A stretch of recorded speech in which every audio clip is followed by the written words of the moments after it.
We're going to be looking at 3 stories today, and how they handle inequities between their fictional races. Those being RWBY, Slightly Danmed, and Twokinds. And there will be spoilers for even some of the more recent pages. I like these comics, maybe you will too, so check them out if you want. Racism is bad is such a no-brainer that if you view it in a vacuum, RWBY is more interesting just for bucking that trend. But if you expand your vacuum just a little, to include stuff the writers said about the stuff they wrote. We like to hint at how he's pretty racist against the Faunus. He doesn't care for them that much. You quickly realize that they just don't really understand how to write. So if someone hypothetically named Arthur went on Patreon and asked you to make a video comparing how certain elements were used in RWBY and another story, and out of professional integrity, you wanted to make the video longer than they do, and they don't, you'll end up reaching a lot,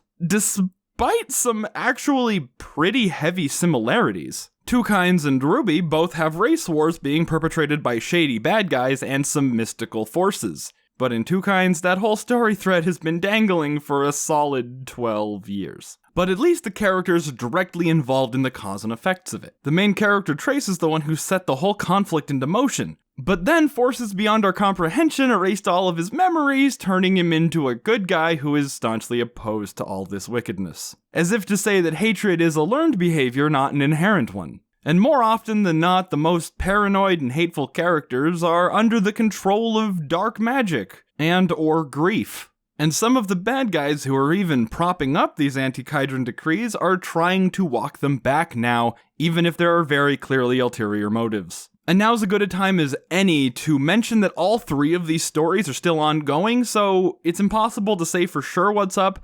This is just how it's been handled so far. In RWBY, the plight of the Faunus is more of an afterthought. Like, yeah, sure, there are tensions that will cause these young people to willingly embark on a suicide mission, but like, the prom is tomorrow! What? The city's outer wall was breached, letting in a horde of monsters? Let's do sports! I have another video on this channel detailing more of the sketchy things about RWBY's portrayal of the Faunus' fight for equality, but long story short, it's normal for Faunus to be treated as second-class citizens, even by our protagonists.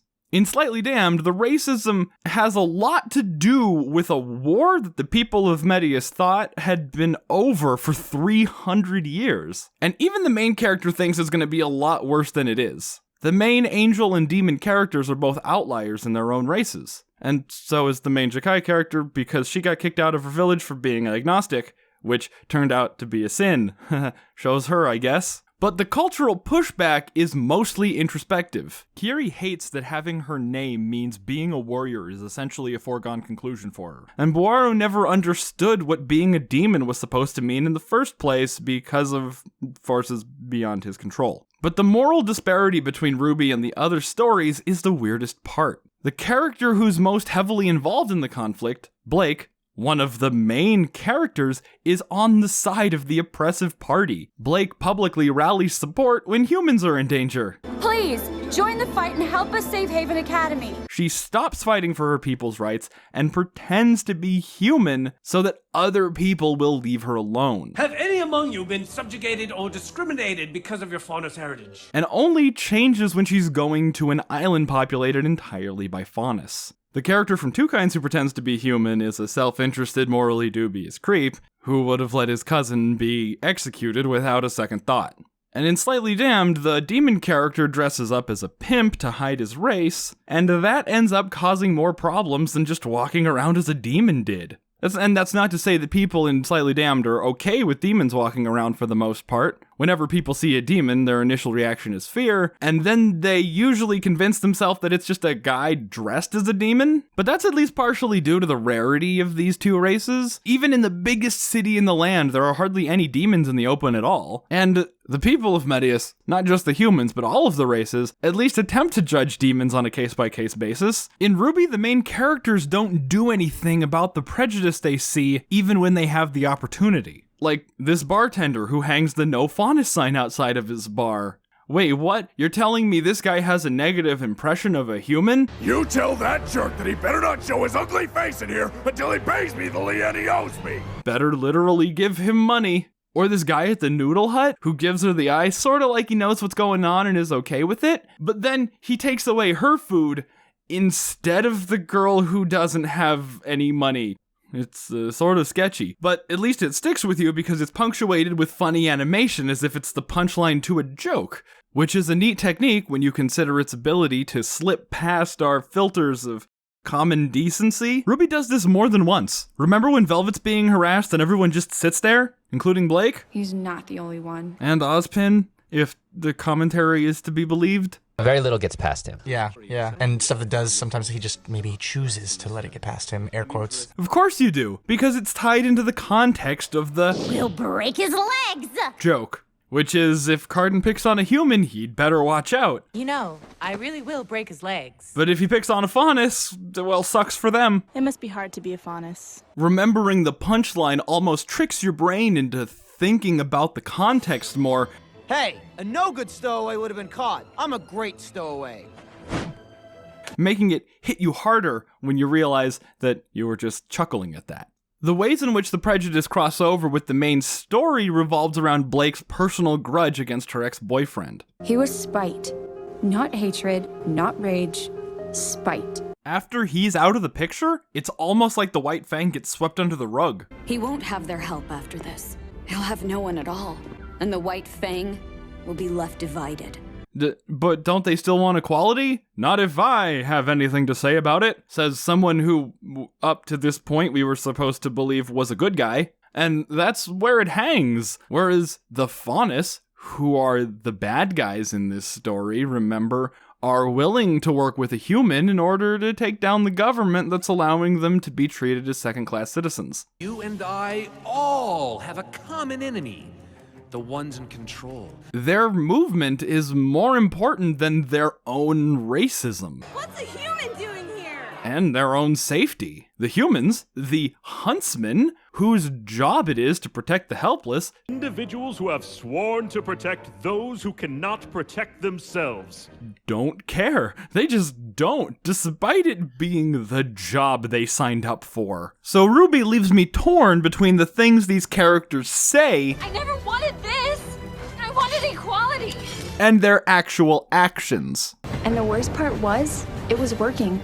We were being treated like equals. And if the story was being told with any competency whatsoever, this would be a really compelling moral quandary. The other stories, they don't have anything nearly that potentially compelling despite being better told in every other way. Oh no, demons! They're bad! No, they're just misunderstood. But they're dicks. Well, yeah, I mean, some of them are. Everyone in Slightly Damned feels like they're making individual choices and that they aren't captive to any sort of overarching cultural bias towards demons from literal hell. Until a fight breaks out. But, you know. At the start of Twokinds, the fight is in the process of breaking out, and in RWBY, the fight broke out 80 years ago, and the Faunus are still patiently waiting for the humans to hold up their end of the ceasefire agreement. Slightly Damned has the most optimistic moral outlook, because every character worth mentioning has a really open attitude towards free love and acceptance. Twokinds splits the difference, where the world is shit and that's not changing anytime soon, but nothing can stop true love, except maybe an explosion, depending on who you ship. But the main party, including a career slave trader, are all on the same page about the laws being unnecessarily cruel. And even the racism of hate-filled small-town folk can't hold up to the alluring call of pizza and booze and togetherness. So what's the point of all this? I mean, besides the obvious stuff like every story is different, and any story could be good if you're at least a little better at writing than Miles is? Well, a story can make us think by using really generic narrative coding to trick us into empathizing with what we would normally consider a bad person. Where was their help when the dust companies treated our people like slaves? When kingdoms hunted faunus just for being who they are? One of the most memorable moments in any of these three stories we talked about today was this high five because of how fucked up the context was. Where did that faunus riffraff run off to? Leaving aside the myriad problems that RWBY has, the main character took the side of a girl on a racist tirade out of the complete and utter blue. It's a combat skirt. In the other stories, all of the characters' biases are based on experience. Slightly Damned has a scene where Bororo drops an ice cream, and he takes a taste and he gives the rest to Kiri instead of just admitting that he dropped one. Kiri has an existential crisis about whether her bigoted upbringing was right all along, and she comes to the conclusion that she shouldn't be thinking like that, because that was just the last in a long line of things that had been eating away at her for 40 pages. In Twokinds, there are comedy moments where one of the guys mistakes something completely innocent for sex because Flora's a Kydron and they'll fuck anything that moves, am I right? And the other moments where the racial and cultural biases showed up are all so intertwined with the characters' personalities and the events of the plot, they don't hit you quite as hard as, oh shit, RWBY doesn't give a fuck. But then doubling back on it immediately afterwards might not be the best way to capitalize on something like that. Our business is operated in a moral gray area. I'd like to thank Arthur for forcing me to really think of something to say about this topic, because it was quite an ordeal, and I hope it helped you out.